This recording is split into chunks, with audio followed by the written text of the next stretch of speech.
Welcome to Missed Opportunities for Good, the podcast where we open up the space to have conversations about trends and campaigns at the intersection of marketing, advertising, and impact.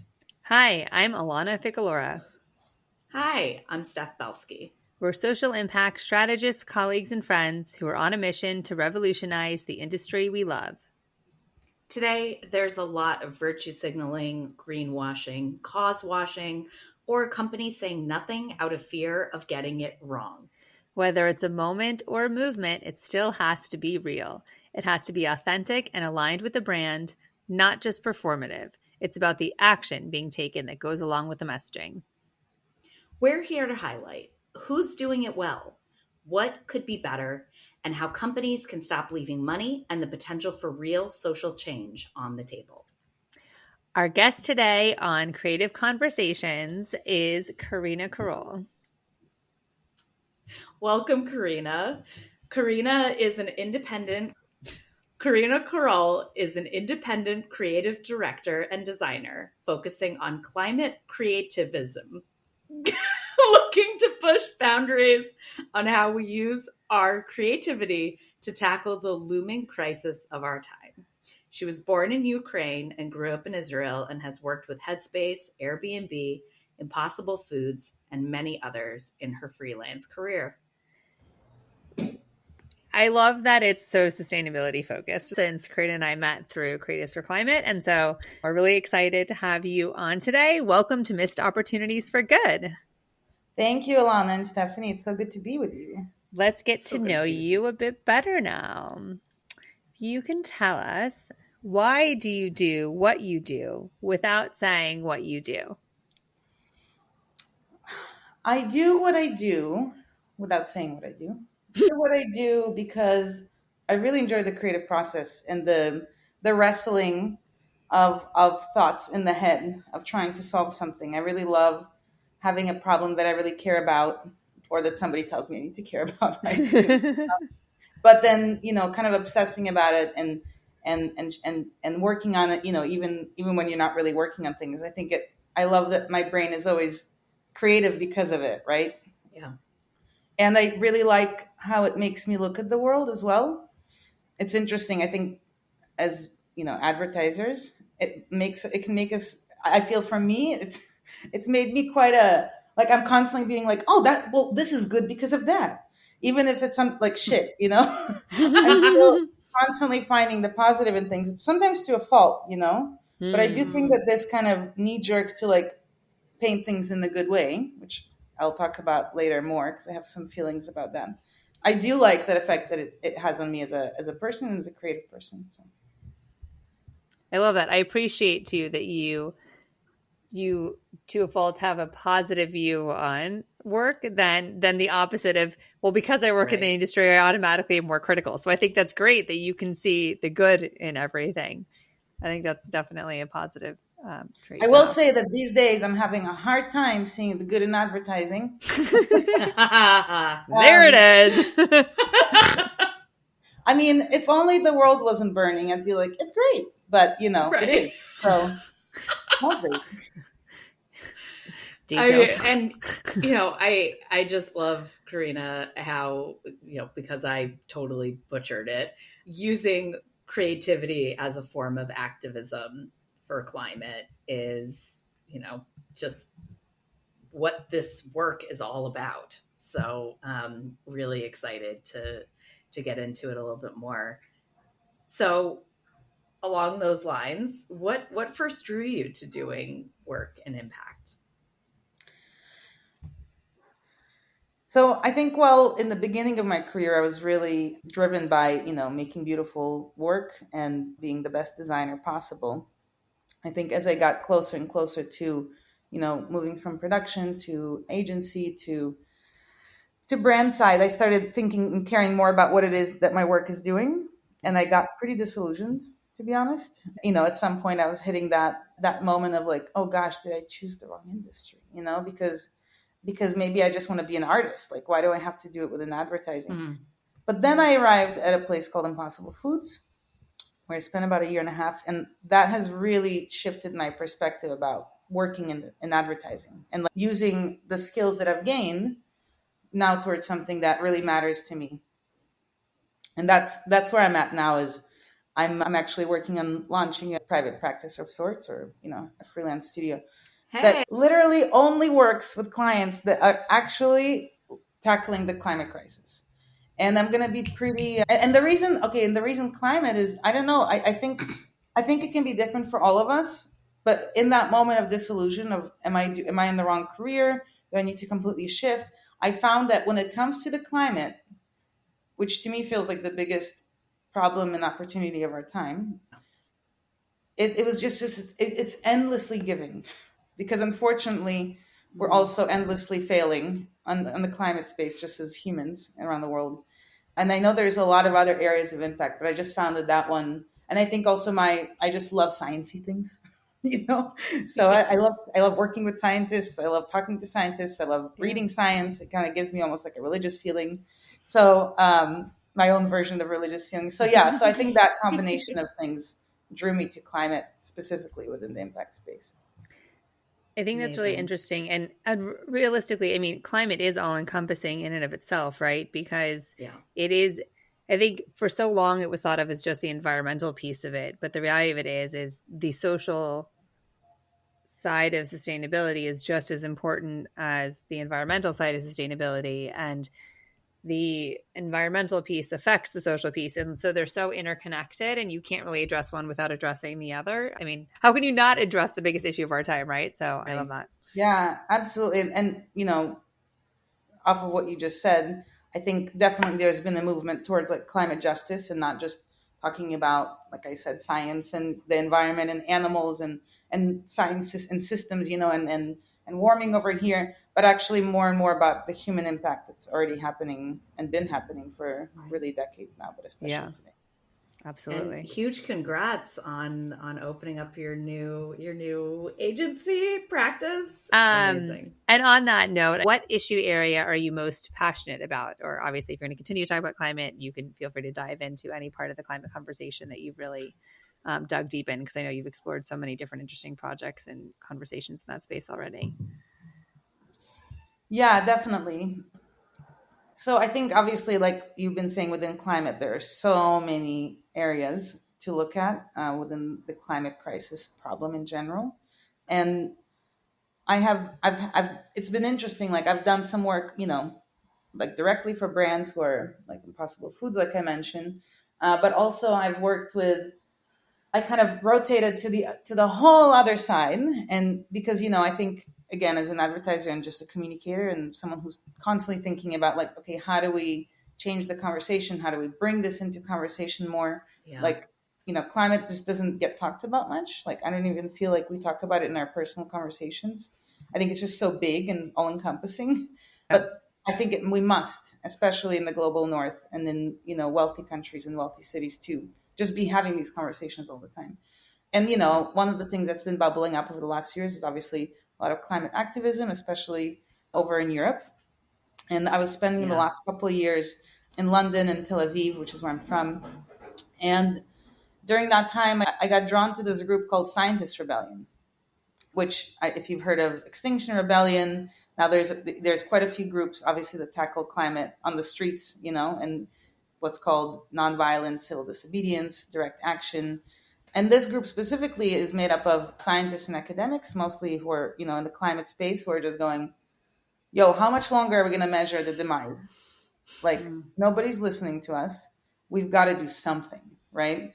And what's interesting about, and there's so many opinions about activism in this space, right? The soup throwers, the people who stop the matches, the closing of the streets, and it's become like a conversation within itself. But I think what's really interesting about it is, at the end of the day, they're trying to communicate something. It's absolutely the way that they think about strategy and perception and then PR.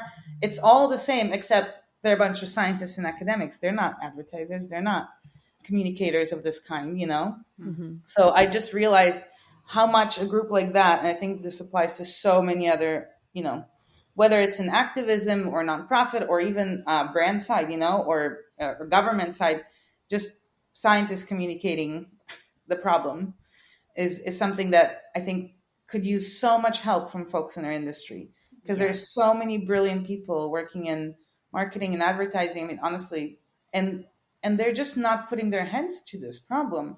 So like even with a group like Scientists Rebellion, which everybody has their own opinion, I really believe that there's room for this kind of radical movement because of the emergency we're in. I don't think that's the only solution. It's not where I'm focusing all my efforts, but I do think it's important.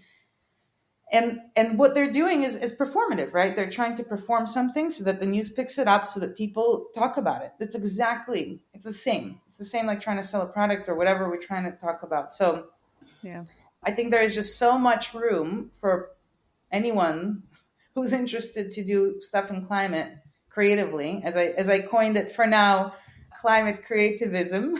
Mm-hmm. It's a working name. If somebody has ideas, please send them in. I'm taking ideas. I think it's brilliant. But yeah, so I think that it's just like such a wealth of space that has just not been tapped in enough, to be honest. Yeah. For people in the industry. Agree. I'm constantly saying that climate has a comms problem. So let's get after it. Oh my God. The biggest comms problem of our life. It's insane. Yeah. Yeah. I was just thinking about how a year ago I was in Berlin on a group trip, and we saw so many climate activists in the streets, and it was so in your face in a great way that I have not seen here in a long time, and using music and rapping but like also coming from a real science-based background as a way to get the word out and draw attention on the streets. It was amazing. And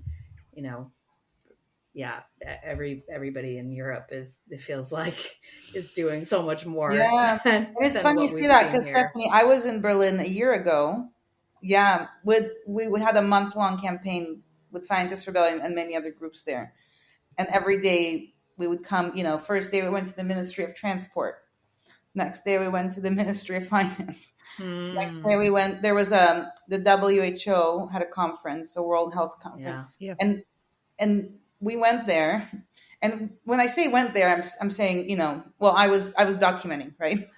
But we shut down the conference, and we forced people to. And the Chancellor of Germany was actually speaking inside, and they some of the scientists came up and turned on the fire alarm inside the building.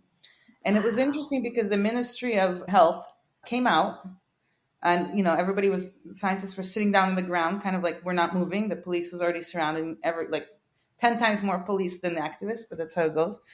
And he came out and he talked to us and he said, listen, I agree with your message. I think health is for the first time a part of COP20, the COP conference. Yeah. It's insane. It is insane. And the main message was the health crisis is the climate crisis. They are absolutely interrelated and connected. Yes. I mean, the not to get, we're veering away from marketing and advertising, but the connections to the pandemic, I think we just tend to think so short term. It's like, the crisis is over, instead of, I was really hoping we would just roll on into the bigger one that we're dealing with as well.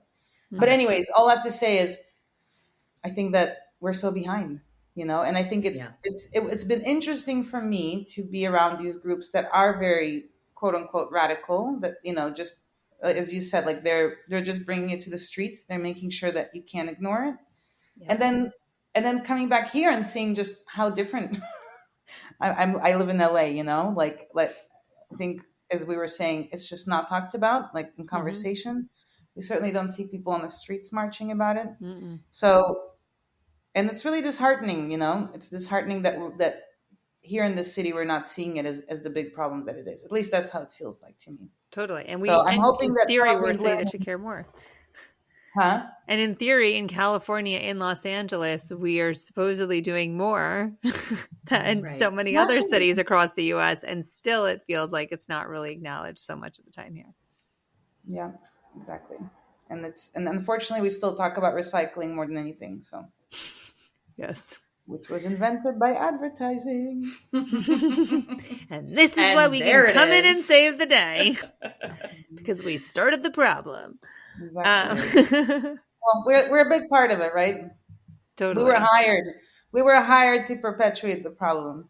I think that's why it's so important that we pay attention who hires us, because we truly, I mean, we go to school, we learn how to be creative thinkers, and then these brands hire us to essentially be them, right? It's like, okay, now think for me, make for me, and represent me, and then people in the world look at you as at the brand. It's like, oh, you're this amazing, like, shiny brand, but actually it's just a few creatives behind it, and strategists and producers, the machine that, I hate the word creative, by the way. When I say creative, I mean anyone who works in this industry is creative. Speaking of turning things that are, more performative into impact, what is a more impactful project you've worked on recently or any time during your career that you're really proud of? It sounds like Impossible Foods was definitely up there. Was there another project you want to showcase? It was interesting. I was working at Airbnb right as the pandemic was hitting, and the big project I was working on was launching Airbnb.org, which is their philanthropic arm. It used to be called Open Homes, and it's essentially, you're both familiar with it, but interestingly, still a lot of people are not. But it's the part of their company, or it's the philanthropic arm. It's now separate from Airbnb.com, and it's essentially housing people for disaster relief, people who are traveling for medical issues, and refugees and that sort. So it was really interesting because I had, I'd been working on this project to kind of launch this philanthropic arm of Airbnb, and to be honest, feeling a bit discouraged because our budgets wasn't very big, and I'm like, oh, but the Airbnb budget is like the mother Airbnb is huge, and I was just feeling like it wasn't getting, because to me, I think that part of the company, it's obviously not part of their core business, right? It doesn't bring them money. But I actually think if they made it as big as their core business, that would make that company like so much. But then the pandemic hit, and all of a sudden that arm of the company became really important because they were helping house frontline workers. And so my work turned from like, just coming up with these scripts and and this kind of fluffy, right? But greenwashing work to, getting on Zoom, interviewing nurses and doctors and understanding their needs so we can quickly put together something that would, not just tell the world that Airbnb is doing something great, but actually find the people who need to use this. And I think that is the best way for a brand to make an impact, is just to do the impactful thing really well. Yeah. And then people will hear, and push it rather than spending a lot of time thinking about how to talk about it, Yeah. So that was something I was pretty proud of. And then more recently, I worked on naming, branding a new, I don't even know if it's called an initiative or it's a UK-based group that's now called the Climate Majority Project. And the idea behind it started by Rupert Reed and a few other academics and people who do have some background with Extinction Rebellion, who are kind of saying, okay, we've got this, we've got these people who are so, who are on the streets because but it's just a tiny amount of people. What about the rest of us who are super concerned, who have a lot that they would want to talk about and get involved with? And I think like most of us don't know how to get involved in. And the idea is that it's actually the majority. So that's where the name Climate Majority Project comes from. And it was interesting. It's interesting to work on, to kind of, it's a bit more political, and to jump back and forth between things like that and then more fun work like, the Wu-Tang in space eating impossible sliders, which was a 4-part miniseries we did for Impossible Foods, where we actually built a little spaceship and brought members of the Wu-Tang in that. I mean, it's so much fun, right? But then you go, did we sell burgers? Maybe not with that one, but we sold burgers with like the more traditional spots. So yeah, it's interesting how the more fun projects I remember, obviously those, big fun productions, but actually where the impact is, I think, is where I want to get better at, if I'm honest. Yeah. Well, that leads us into our next question. What's the biggest challenge you're facing right now? Oh, the biggest challenge.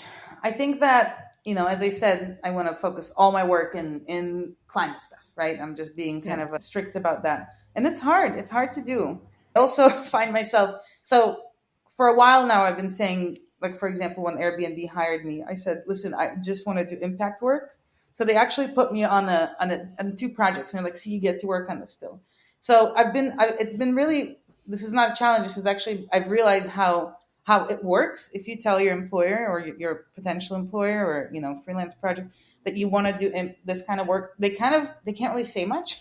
They're like, well, either we have it for you or we don't. But they, more than often than not, they do. And even if they can't hire you entirely to work just on that, I think it's really worth trying. However, I find myself saying no to things that are not necessarily not impactful, but they're not in the climate space, like in the health space and things like that. So I guess the challenge is to really be as strict as I want and stick to the climate lane. Mm-hmm. But I don't know. As I told you, I'm like an extremely positive person. So I don't. I think it's gonna be great. It is gonna be great. Yes, because you're calling it in. You're putting it out there. You've already been prepping, your clients and the people you work with the notion that you are solely interested in working in the impact space. And so you're already building a world where people know you for that. So I think that only helps that transition to solely working in that space too, right? Yeah. And so, and thank you for that, Lana. But to not be just positive, I will say the biggest challenge is money. And I don't mean like, whether it's the money that companies have to pay me on projects that are not, like backed by huge brands, or money just in general for the projects themselves don't have money. Right. So, and because of that, what I find is when I do join teams and, I'll take the cut, right, is, it's a lot of, I don't see the same talent, the same caliber around me too, unfortunately. Not to say, and again, because, you don't have those, those Wyden Kennedy folks and all the, you have people who are kind of used to like grinding on nonprofits, and it's just a different world, but they don't mix, which is really a shame. Yeah, it is interesting. And honestly, that is something that we've heard a lot in our conversations with people, that the money and resources is lacking in this space. And there's definitely desire for that to change. And we're all definitely working hard to try to flip the script on that one. Yeah, absolutely. Yeah. We have to. And also, Karina, I think it's just so commendable that you are niching down and really, you're going to attract clients that align with your values. And that's really what you want. And you get to be discerning now because you've decided what you don't want.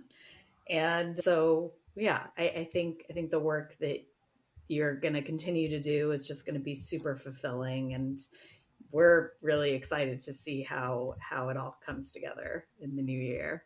Oh, I love all these words of affirmation. Just able to play it over and over again to hear it. We'll make you a separate edit. Before we jump into the campaign that you've brought us, which is fantastic, let's quickly review our criteria, both for you, Karina, and also for our listeners. So the first thing we always look at is alignment. Next is partnerships. Call to action and transparency. Engagement. And optimization and amplification. So now, Karina, if you wouldn't mind, if you can please tell us a little bit about the campaign that you brought us today that you think is doing it well, which obviously falls into the climate space. If you can give us a quick summary of the creative and the execution of the campaign to set it up for those listening.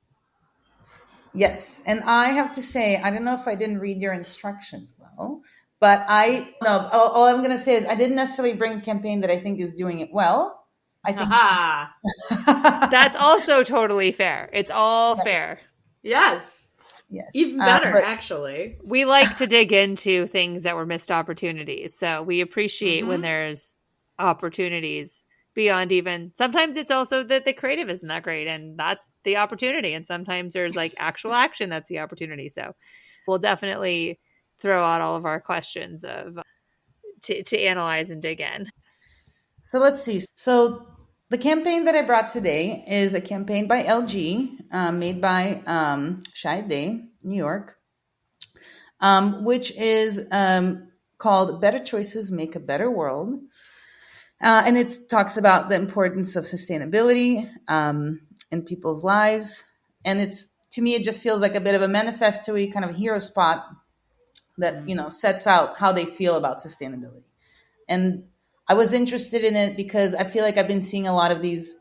Yeah. Okay. And we kind of see this, this little community and, neighborhood, a bunch of homes, looks pretty suburban. People are walking out, it's made in a beautiful 3D animation, looks like stop motion to me style. Yeah. And, people are just coming out of their house and everything looks good. And all of a sudden this giant hand comes out and starts pointing them, like quite in a literal way, towards better choices. So whether it's switching to a different mode on your her or at one point this giant hand shows a woman that there's a flower on the street that needs to be brought in, or that her clothes can be recycled, or that she can turn her AC down or up, and just this giant hand keeps coming in on this little wonderful community and asking them to make better choices. And it all sounds fine and dandy. And then, at the end, we've got, let's see, I just want to see what the end line is. So we've got our better choices make a better world. And then life's good, which I'm pretty sure is LG's current tagline, but maybe someone can. Yeah, I think so. So I think the spot is beautifully made. I'm sure it aligns nicely with like LG's personality, which is just kind of happy and, not really making big statements, right? I really don't like this ad. And the reason is not, I think it's beautifully made. I think the creatives did an amazing job. I don't know what the production company was, but I just feel like it's what's wrong with communication around climate, and especially when brands are doing it. I think it's really interesting. And it's not the only one, right? There's another brand that's also, I just saw recently, is doing, so LG's got a good life. BA, British Airlines, is doing a better world. Everyone is doing this, and there's I've seen a lot of these like good life, the good future, the good this. And it just feels a bit like, where is that messaging coming from? And I think if I dig into it, I know that within climate, we always go, okay, well, we need to be hopeful, right? That's kind of, because if we don't have hope, then people will just feel despair and everybody will just, sit down and not do anything. I think that's the kind of and obviously LG is trying to sell something, so they don't want to be too negative. I get it. However, I think it's essentially saying that life is good when really, I think the point is that there's something wrong actually that we need to change. And this giant white hand nudging people, and I don't know what the really hand bothers me. Is that LG? Is that LG's hand? Like who? Is that like Lord, like glorification or whoever LG is? Like, I don't know what this is. And they're just, and it's these tiny little nudges like, oh, but the flower and and if only you just changed your setting a little bit. It's essentially saying, that's it. We've done it. And it's a good life. Oh, what a good life. We just change the setting here and there. We make sure not to throw away. We just fed the animals. It's fine. What? Oh, so great. And there's also no arc, right? It's a good life before the nudges and after the nudges. So I'm not really sure what was wrong to begin with. Yeah. And this kind of like idea that like, oh, everybody, the future is going to be good, feels like a really weird message within the sustainability space, because I think for people living, comfortable lives, life is good, right? The problem is that what's making our life good is making life really bad for a lot of people around the world, especially in the global south, who are already suffering the consequences of climate change. So it just feels like, it feels quite removed from reality. And I think a lot of brands right now are doing this kind of leaning into like a good feeling and that things are going to be great, But I'm like, where's the hard work? What, things are just going to be great and we're not going to do any hard work? And, I don't want to, of course, the first thing I said when you said, what should we analyze, was that Apple spot with Octavia Spencer, where she plays Mother Nature. And I think that has the same feeling of like, everything's good, y'all. Everything's really good. Just buy an Apple Watch. It'll be fine. Honestly, I watched it and I was like, oh my God, I should just go buy a bunch of Apple products. Like, I'll feel so good and like the planet will be better. You know, Yeah. I just think anyways, that was my.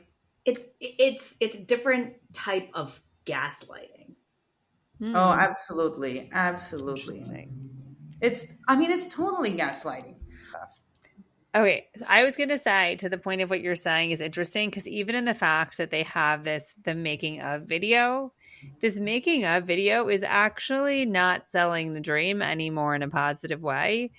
It says in it that this was made for a specific audience that shares our belief in the power of positive change. But the reality of it is the people who believe in that are probably already doing these things.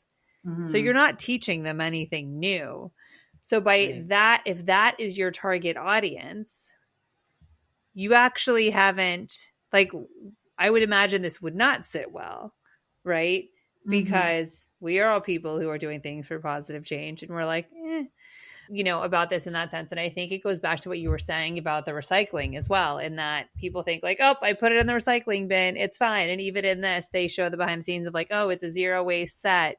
And they, or zero waste can be such like the term itself now has gotten so ridiculous, but just because they're putting the materials into different bins that will be distributed in different places doesn't actually make it zero waste, because you don't truly know where that's going and how it's going to be used again. So unless it's actually staying in cycle of use, it's not zero waste. So just because it went into a bin, it's like the same idea of recycling. So that's kind of interesting as well. Well, and in the same way that recycling and like, the original campaign by the plastics and oil industry to get us to recycle, it's so focused on individual behavior and individual impact, and has so successfully put the problem squarely on people and us. And this spot kind of perpetuates that, because it's saying, oh, if only we just, if you only just nudge your life here and there, like everything will be better. Climate crisis will be solved. But the truth is that the power sits within systems. It sits within big companies, who are making choices within those systems. And I think that detracting from that is, oh, but you could do a little bit better. Yeah, and until we change the systems, it's not going to really shift, right? Right. And, that was something that Patrick Brown, the founder of Impossible Foods, always said. I started this company because I realized, like, the marketplace is there. We're not going to change it right now, but we just need people to have better choices. And so that the choices are there and they can make them, right? The problem, unfortunately, is that, alternative meat industry and, a lot of startups in the climate space are just stacked. The odds are so stacked against them within the marketplace because of subsidies to animal products, for example, in the alternative meat example, that it's actually not a fair marketplace. And once again, it's up to the consumer to make a conscious decision, when most consumers make decision based on what is cheap, what is convenient, and what is healthy if they can afford it, right? Yeah. And that's it. And what's quick, right? So totally. Not to be completely negative, but there's a lot to be negative about. Yeah. Well, I'm just going to play into that right now. Just poking around on their YouTube to see, because it said in one of the articles that they are also having specific spots that follow each of these characters, focusing on the individuals as well. The fact that the one of them is called the savior of the flowers. Oh God. In and of itself is already the problem. Yeah. What is that going to do? I don't understand. It says focusing on this flower and reviving the little flower, but and the description on the YouTube video literally says, "This is Marjorie, ! An avid gardener who loves plants and cares for the environment. See how she saves plants in her neighborhood, but also saves energy in her home." There should probably be an S there. There's not an S in that second saves. Anyways, sorry. Now I feel like we're just ripping LG apart, but also come on, you can do better than that. A, they have the money. B, That's the savior complex is everything you need to get away from. And also that's maybe also why that white hand is also, it's very white savior. I'll just come in and tap you on the shoulder and you can fix this little thing and everything will be okay. Such a weird choice. The giant hand. Honestly. Okay. But yeah, I also really just feel for the people behind that spot, because it's such a hard, like you said, it's the biggest communication problem. Yeah. It's so hard to tackle, and it's so easy to fall into these spaces, and especially I think when brands are pushing so hard right now to be seen as sustainable. And it feels like all the creative that's coming out I'm like, wow, all these companies are amazing, like they're just all like zero carbon, everything is great. Within like 2 months, like we're gonna have nothing else. Yeah. And it's just not what's actually happening. Well, and the only thing I was going to say before was that I wonder if LG got their audience wrong, right? Mm-hmm. If they are unintentionally actually educating people who may not know how to compost or use imperfect produce and get that from their local grocer or whatever, that they're educating people who don't turn down the thermostat and don't understand that that can affect their environment or their bills. And like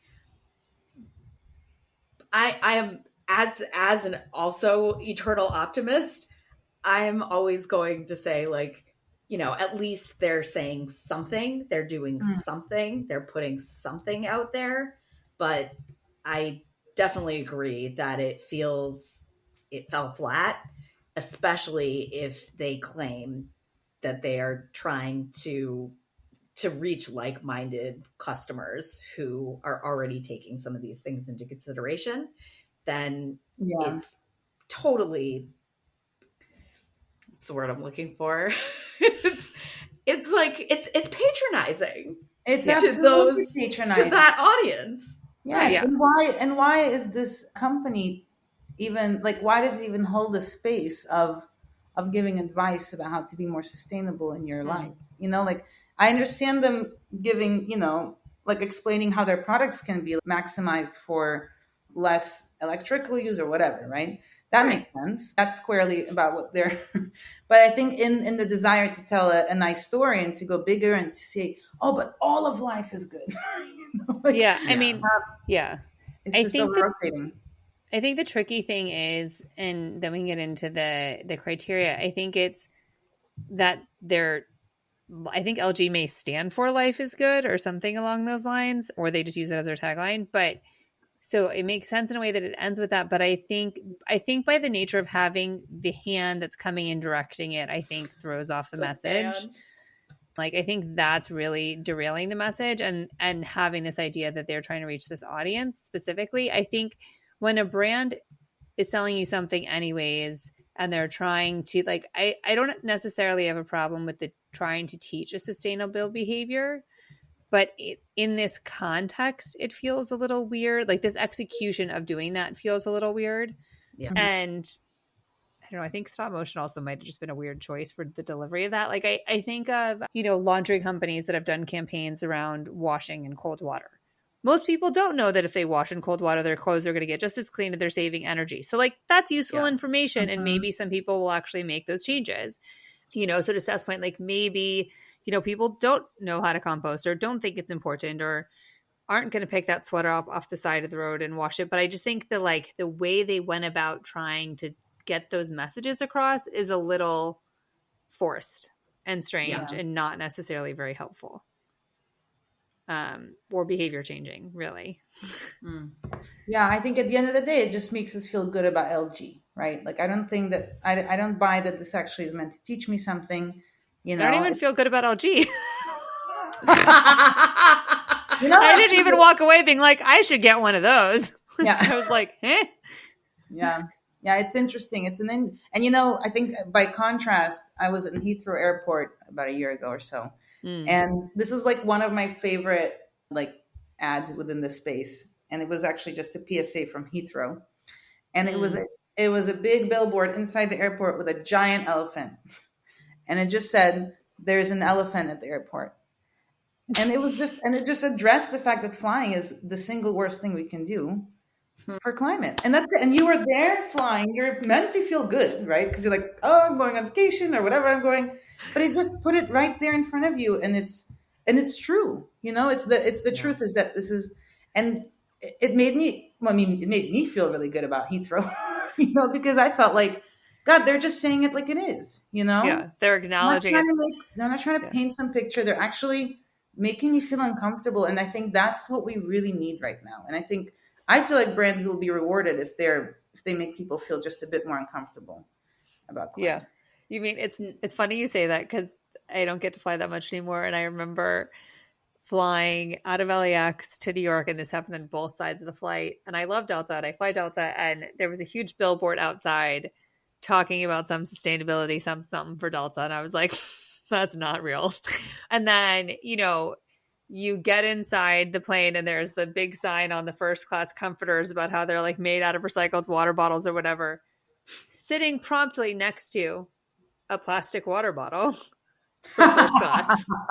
Greenwashing at its finest. Even if you have some sustainability initiative behind the scenes, you've ruined all of it by this messaging right here.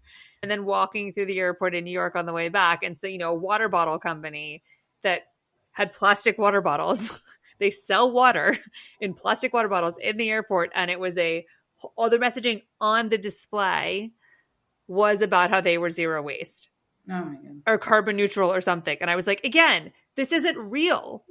Like, that's not actually true. But most of these people walking through the airport who are uneducated are probably going to be like, that's fine. They said they're carbon neutral. I'll get my water for the plane. It's cool. Well, I think that's the problem. I mean, there's so many problems with greenwashing, but I think even when it's done completely unintentionally, the problem is that when a company or a product or a brand or a person says, I'm doing the sustainability thing, the rest of us go, oh, great. Somebody's taking care of it, Yep. And that Apple commercial made me feel like, great, climate crisis is going to be over soon, like if this, look at us like leading into a great new world. And it makes me feel like someone is working on it. Someone's got it. Therefore I can just relax. And I think that's that's why the elephant in the airport, I like that it said, actually, no. And I wish, like was it Delta that you said? That they I've seen other airlines do it too. I mean, it's not even Delta. Said, like they're all doing it now. There's a lot of plastic on this plane, and we know it's a problem, and we know we need to fix it. Full stop. They don't actually have the solution yet, so don't pretend like you do. Yeah, just don't even advertise your comforters being made out of partially recycled anything. Like, just don't do it. Just continue to do better. And when there's actually something to talk about it, then talk about it. Exactly. Well, and also, do they talk about how they're buying offsets or anything on behalf of their passengers and customers, or like maybe even give a call to action of here's how you can offset your trip, right? Like if some airlines do that now. Yeah, exactly. So then if the onus comes back on us, then, great, have the elephant in the airport, but then say, here's a call to action to actually do something about it. Yeah. Here's my question about the elephant, because now I'm very interested in said elephant. The elephant in the room, airport, terminal, whatever. Was there then like a literal elephant display of some form in the airport that then had some like education around this at all? Or was it just the billboard going into the airport? It was both going in and on the inside, and just again like this giant airport. Let me actually pull it up. This giant elephant. Because I imagine like if there was like literal like elephant sculpture or structure of some form in the middle, like maybe it's even an interactive thing that's like a huge elephant that you like walk into, and then there's like information inside, so it like draws people literally in, so you could learn about the elephant in the room. It could be such an interesting activation. So the ads they were unfortunately not, I agree, it would have been so cool if it was an actual giant elephant. They should totally do that. But it was just giant billboards that like show the space you're in, but then add a big elephant in it, right? Within the frame. And it says, we need to talk about the elephant in the airport, climate change.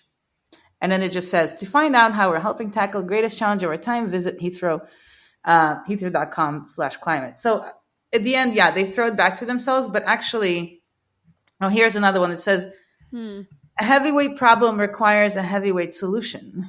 And then it says, we source 100% renewable energy, enough to power everything in this terminal. So, their messaging is still like, the fine line is still like, here's how Heathrow is trying to do it better, which I think, is always kind of what it goes back to. But I like that that's not the point. I like that actually it's not giving solutions, because the problem is in airline industry, like we don't really have solutions right now. Like they're saying that electric planes, which is really the only, or some kind of not renewable energy planes, are still so far away. And until they're here, we will be using fossil fuels. And there's not really much more we can do to reduce that industry, except really to fly less. And again, I'm not advocating everybody should fly less, but I think confronting the dilemma that we live in, rather than saying we have all the solutions when we really don't, is really refreshing. Yeah. I mean, literally on the Heathrow website, it says climate change is the greatest. I mean, this is on their carbon strategy page, so you do have to get to there, but it says climate change is the greatest challenge of our time. And as a major player in the aviation industry, a conversation about the subject is never going to be an easy one. We acknowledge our carbon footprint is part of the problem, but here you can find out about our commitment to being part of the solution. And I think that's a lesson in what brands can be doing, in the sense that by acknowledging that you're aware, at least, that you're part of the problem, can give you a little more slack with consumers, because you're not saying I have the answers. You're saying I'm trying to find answers and I'm trying to be better, but I know it's going to be a hard road, and people will be more compassionate towards that than just saying like, oh, just reduce your thermostat and you're good. Yeah, exactly. It's transparency. Yeah. Which we so sorely need around this subject, because, I think, what did I see, that it's like climate crisis is still the 10th issue on Democrats' minds, like, and that was from 2022 or something, as far as like issues that are important to them. And I think that greenwashing our industry is really contributing to that, because it's making everybody feel like someone's got it. They're building some renewables, they're making some fake meat, like it's happening. I don't know how, but it's happening. So everything's fine. And I'm not going to make that my number one issue when I personally believe it needs to be way higher up there, and really should be driving votes and driving how we're changing systems and pushing to change systems. Absolutely. Yeah. Shall we do a run through with the criteria just to make sure we touch on all the points? Yeah. And I'm thinking maybe we just no it. Cool. Unless there's something we haven't touched on, but yeah, totally. Right. So, all right, let's kick it off. Alignment. Is the impact aligned with LG's brand values and goals? Is the impact aligned? What is the impact? No. Or sorry, is the messaging aligned with their brand values and goals, like the impact of the spot? I think so. I mean, they're saying if their brand values life's good, then that, it aligns in that way. But I think you mean differently. Yeah, no, but I think there's something to that. But also, in that behind the scenes video, they talk about how they value innovation and they're known for innovation. And maybe you have to dig more into these products. Maybe these were innovative new products and these are new features, but it doesn't seem like there's anything actually that unique about any of the products that were in that. I think that's like table stakes now for electronics in terms of the execution of some of those things. So it doesn't even feel particularly innovative. No, it doesn't. In that sense. And yes, they have a sustainability page, but every company should at this point. So, and to say life's good when we create a better life for all. Are you actually creating a better life for all? Like, let's dig into that and see, how do you treat your employees? What's happening in your factories? How are you treating your vendors? There's so many things. And how are you pushing your innovation to actually make it easier for people to make good choices? And like, where's the circularity? Giant hand. Yeah. God, and if it's true innovation, especially in the electronic space, like, where's the circularity of these products? Exactly. Innovation in this space we'd be having circular products that come back and can get fixed and stay in use versus having to replace a new product every couple of years or a few years, which is, what now happens with appliances and everything else. So I don't know.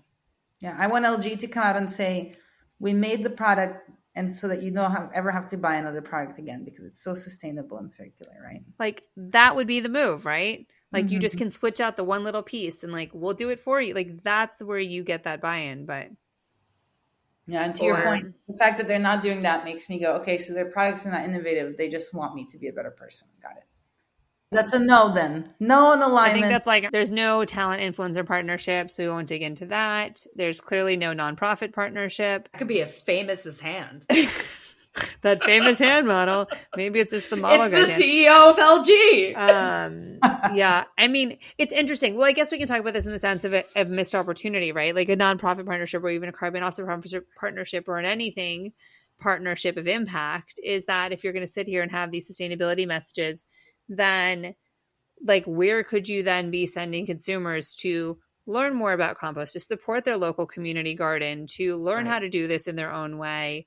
And I mean, that kind of hits on community engagement in a way, but I think there is an opportunity there if you're going to have these messages that beyond just flip the switch or lower your thermostat or pick up the sweater, like having resources where people can then, if it's truly about learning and teaching new behaviors, then take it a step further and either engage with nonprofits in those spaces or offer tools to teach your consumers how they can personally actually engage in those actions in a real way. I 100% agree with you, Alana. It's that is the biggest missed opportunity, right? Is if LG wants to, engage in the space of showing us how we can nudge our way into slightly better life, being more sustainable. This is, I think, why I said earlier, like, why is that LG space? However, if they had a partnership with experts who are bringing this message, and then this is about celebrating the partnership or, amplifying the partnership, or even if it, at the end of the day, is just meant to give a halo, at least it's based on something real. And I know that they've learned from a real place and that they're supporting it through their partnership, something real. Otherwise, who's coming up with these messages, right? It's at the end of the day, it's creatives. It's not sustainability specialists, right? So I completely agree with you. And this feels like a one-off. This is not part of a larger campaign, I don't think, unless it said something in the behind-the-scenes video, but I don't think I saw that. As far as a call to action here, I mean, I know we've kind of beaten the life is good LG horse at this point. Build a better world, I guess. Life build a better world was our call to action. I don't know. Better choices make a better world. Not wrong.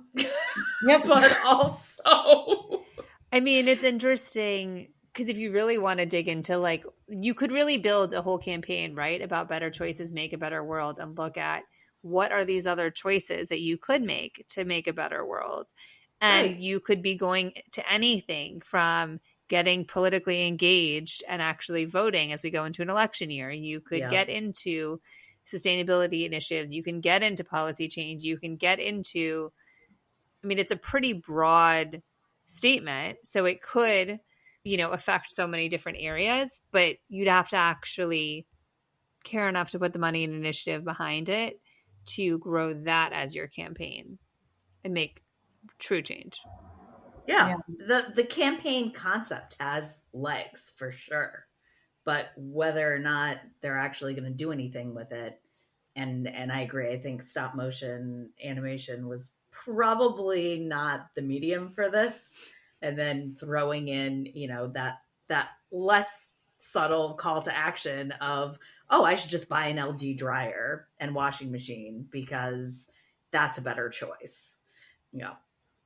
Yeah, absolutely. I think a lot of times a lot of brands go towards like animation as a solve for something that, when they're it's harder to tackle this big issue and talk about it when it's when it's real life. Right? So I think the stop motion is, again, a little bit of greenwashing, right? Because it's making everything just that much more kind of fun and cute, and life's good. Right. And the soundtrack is just adorable as hell.